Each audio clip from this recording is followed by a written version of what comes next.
Well, welcome to today's rant. I am outside where I love to do these, but it is cold.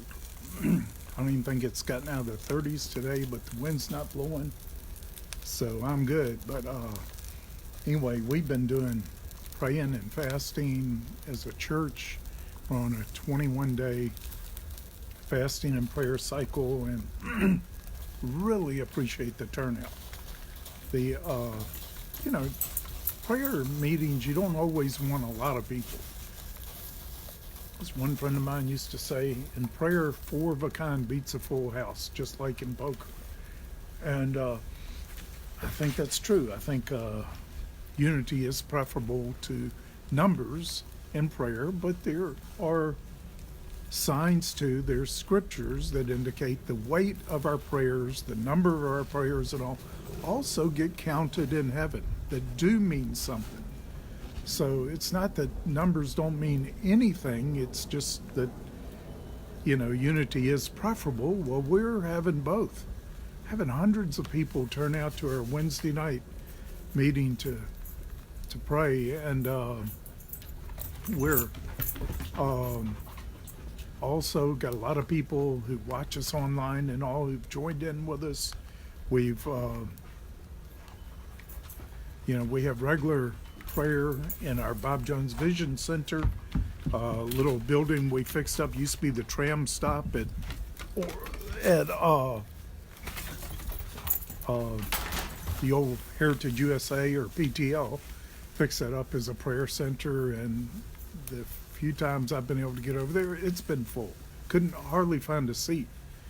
And man, that is encouraging to see people praying like people come to meetings for all kinds of things, but prayer isn't one of the biggest draws. I think Mike Bickle's done a lot to change that. The incredible job out there at IHOP, and one of my favorite places to go. If they ever sent me packing here, or I would, or retired me somehow or whatever, one of my ultimate things I might want to do is go out there and sit in their prayer room for the rest of my life. And it is such an anointed, incredible place. But some people paid a price for that. I know the years of dryness and struggle they went through to have what a lot of people go out there now and just enter right into. Well, thank the Lord for that. But we're on a 21 day, and you can, if you feel to join us, we're praying for the coming to pass of many prophetic words, just like Daniel when he read the prophecies in Jeremiah about it being time for the remnant to return to rebuild Jerusalem. He didn't just celebrate, he started fasting and praying for the word of the Lord to come to pass. So I think that's required. Also, I just had a great time with Sid Roth Saturday. We got brunch together, and which I like to get with Sid often. He always inspires me. Consider him just one of God's choice servants. Who's after God in a major, focused way, doing extraordinary things. Sid himself is doing some of the most incredible things I know of, and yet he brings people on his show all the time to celebrate what God does through others. And anyway, I just appreciate Sid, but I shared with him my dream about the coming revolution/civil war, or Second American Revolution/Civil War. And he articulated or agreed with what I've been thinking, that my whole life has been prepared maybe for that dream, what I've been shown through that dream. It says I dug into it and studied it, prayed over it. And I started studying history over 50 years ago. I was 15 years old. actually 54 years ago. Now, I loved reading from the time I learned to read, and I would read books, but I just got addicted to history when I was 15.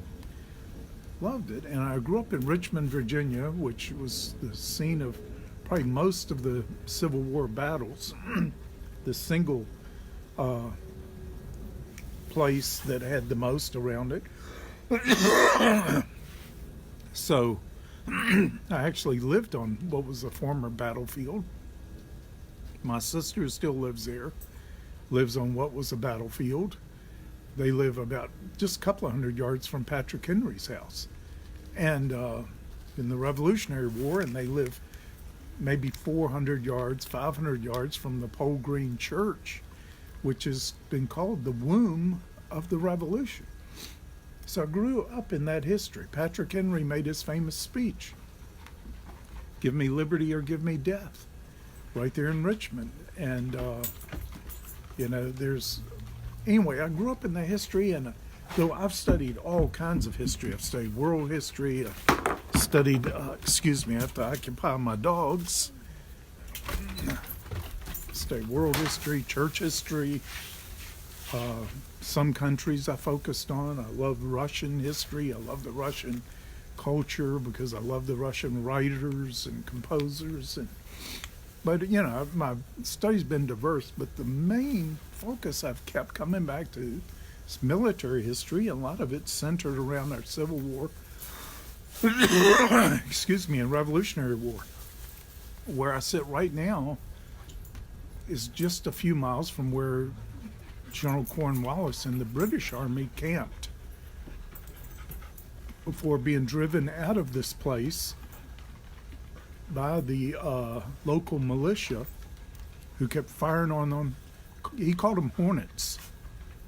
They kept hiding behind trees and firing on his troops, and he called them Hornets because they were constantly stinging them, attacking them, then running away.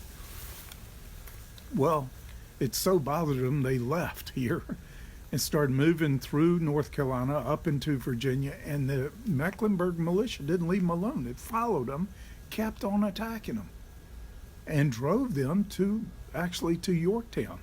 Many believe they ended up in Yorktown mostly because of the local militia from this place.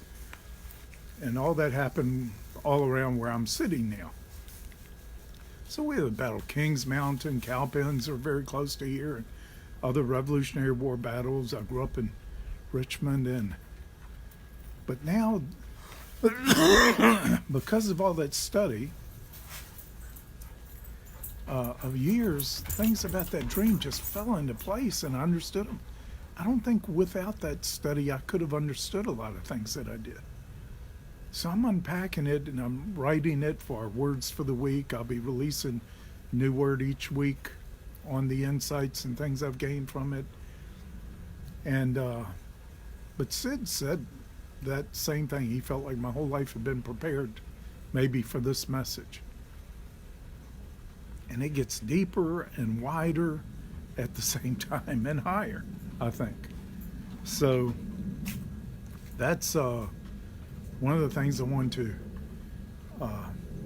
just discuss today, because I am getting a lot of attention from that. And, not all the attention's going to be good. It never is for anything you put out. And somebody won't like it. Some people say because I predicted certain things happening that I wanted them to happen. I was prophesying my own desires. I don't want almost anything I predicted to come to pass.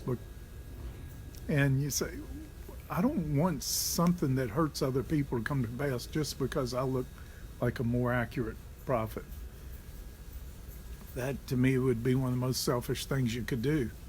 I don't even care if people call me that or not. I just want to do my job, know that I've done it to the best of my ability for the Lord, that He approves of what I'm doing and how I'm doing it. But usually, prophetic people will never be popular anyway until they're dead and no longer a threat. I realize that. And then, why do I get all these hard words? John Wimber used to introduce me as a prophet who'd never say anything good about him. are good to him, because I would have to share with him things that were going to happen that were, a lot of them were really not negative. And I go to the Lord, Lord, why do you always use me for those words? Why don't you give me some happy words sometime? And he said, because I was mean enough to give the words. And that's what he said, and I think it's true. I'm not saying I don't have a mean streak, but I never enjoy giving words like that. But Jesus went to the cross, enduring the shame for the joy that was set before him. So what I'm trying to do, I was shown in that dream that the coming Second American Revolution / Civil War was it would be right, and it would be successful. So right now I'm seeking the Lord for what does right, why is it right, and what does successful from heaven's perspective look like. So also, and I'm not trying to share these things to start anything. If, that's for certain. I'm not trying to provoke anything to start happening. That to me would be another foul. But, I am trying to get as much out as I can for people to be prepared for what's coming. And I think there's a lot of preparation we need to do for what is about to come upon us as a nation. But the end result's going to be good. It will be successful. We will, I think, because of these things and the strongholds that are overcome, that are still in our country, evil strongholds, this is going to enable us to really fulfill our purpose as a nation. And I also think that means having a much higher vision than things like owning your own home and stuff like that, which can be great, but if that's the American dream, that's pretty shallow. It's not what the American dream was supposed to be. And so I'm trying to, I don't just want a dream that we come up with or I come up with either, but what is in the Lord's heart for our purpose as a nation. And whatever nation you're from, you should do the same thing. What is heaven's perspective?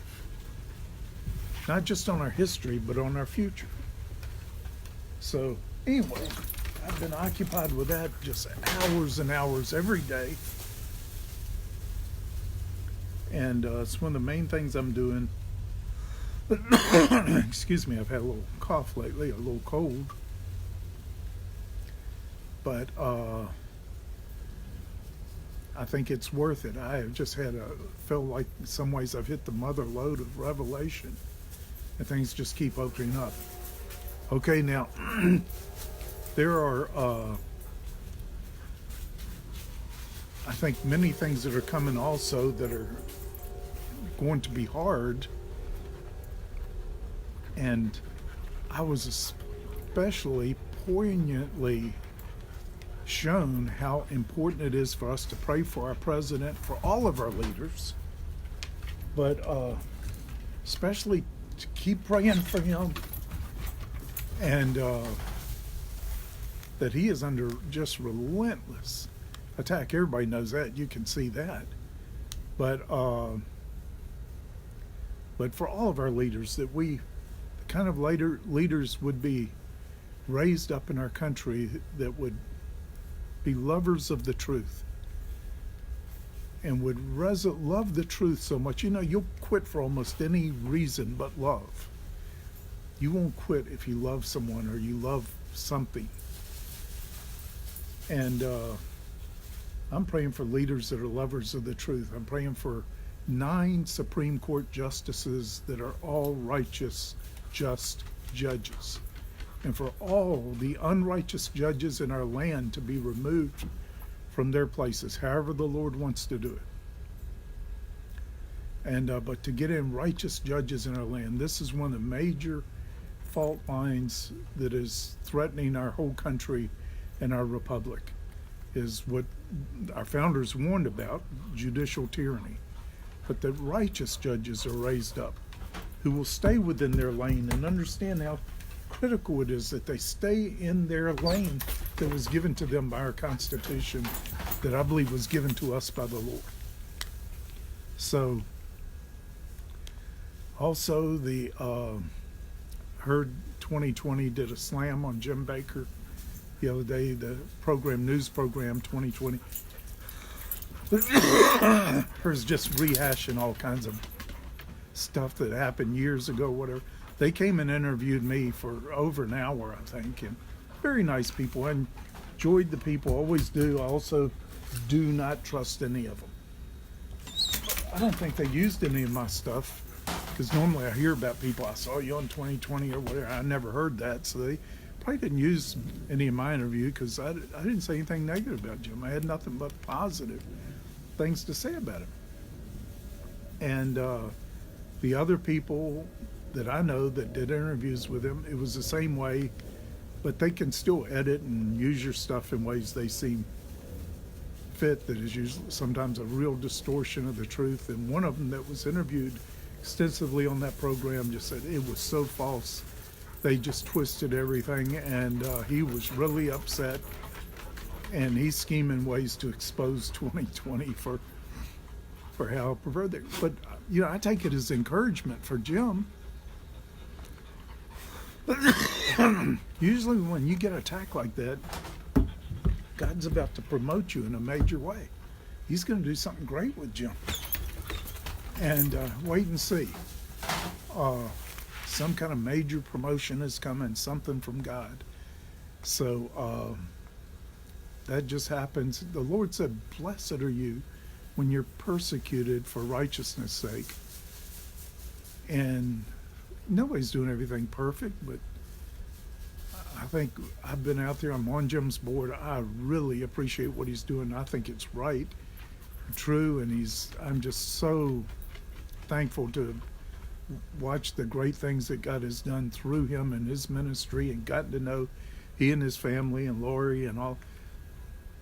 I really treasure those relationships, and that that we've been able to be close like that. And a lot of people don't understand, why is he just trying to sell food to everybody or whatever? Well, he's helped a lot of people that way. A lot of people in natural disasters that would have been in real serious trouble if they had not gotten that food. Maybe Armageddon hadn't come in yet, but a lot of people's biggest Armageddon they're ever going to face is their own local thing. We had floods here from hurricanes, and I know a lot of people that were in Japan after the tsunami and earthquake and all over there, that they didn't have to stand in those lines for 8 hours a day to get food, because they had their food. They were ready. They were able to use that 8 hours for ministering to people. And that's, of course, Jim's hope and our hope, that whenever any kind of disaster hits, God's people are ready for it, and they can use it to minister the love of God and the grace of God to their neighbors. So that just wanted to mention that anyway. I didn't see the 2020 thing. I meant to set on my TV so it would be recorded, but I forgot. Sorry. But if any of you have comments about it or anything, I tell you one thing, every day, unbelievable fake news is being exposed. It is just shocking. The thing that happened with last week, with that thing coming out saying all that Cohen was going to say, and Mueller himself coming out and saying that is not true. Oh man, that shook the whole news media thing again. Just they're shooting themselves in the foot every time they do something like that. They are just so intent on finding anything to slam Trump with. Well, somebody's hated that much by someone who's obviously doing bad, obviously lying, because they're getting caught in lies almost every day. How important must Trump be to our country? That's all I can say. But our news media just keeps, in the craziest ways of all, hurting themselves. They're, for a long time, for years now, they have been the least respected profession in our country, and they have earned that. Now, there was a time when preachers had that position, and we earned it through a lot of things, a lot of mistakes were public and all. And so I think, we need the discipline too. But I think preachers today, there's still a lot of real flaky things going on in the ministry, no question. But overall, I think the integrity level has been raised dramatically. People are seeking to do right. All the mistakes that's what will make the news, not the good things being done. But it's the nature of our media now. But, credibility among preachers in America has risen pretty dramatically. And so let's don't mess that up. More than what the world thinks of us, what does the Lord think of us? We want to live our lives before Him. We're serving the King of Kings. It doesn't get any higher. It doesn't get any more important. How critical it is for us to do a good job for our King. I'm just saying. Well, anyway, I talked about, the title of this was Starting a Revolution. I do want to start one, but not the physical kind, not the violent kind. I believe that is coming. But I believe if we fight the spiritual war first and do a good job, as we've been given authority and divinely powerful weapons for that conflict, if we do our part in our country, I believe it can radically, tremendously reduce any physical conflict, casualties, or damage, or anything else for what else comes. That's up to us. That's why I just ask you to consider doing some fasting and praying. Fasting really gets God's attention. He really listens to it. Listen, it's not a good way to lose weight, I can tell you that. I used to fast, I should say religiously, and it probably was a lot of it in a religious spirit when I was doing it. But I think I had good intent, but I used to fast all the time. And you lose weight while you're fasting, but you tend to gain back more than you lose because your metabolism slows down and other things slow down. So don't do it to lose weight. There are better things to do to lose weight. Do it to humble yourself before the Lord. God gives His grace to the humble, and repeatedly we see in Scripture that great men and women of God would humble themselves with fasting, and it will humble you. It will. It does that. And God gives His grace to the humble. Esteem the grace of God enough to do whatever we can do to humble ourselves. So anyway, that's my story today, and I'm sticking to it. Thank you for joining me for today's rant.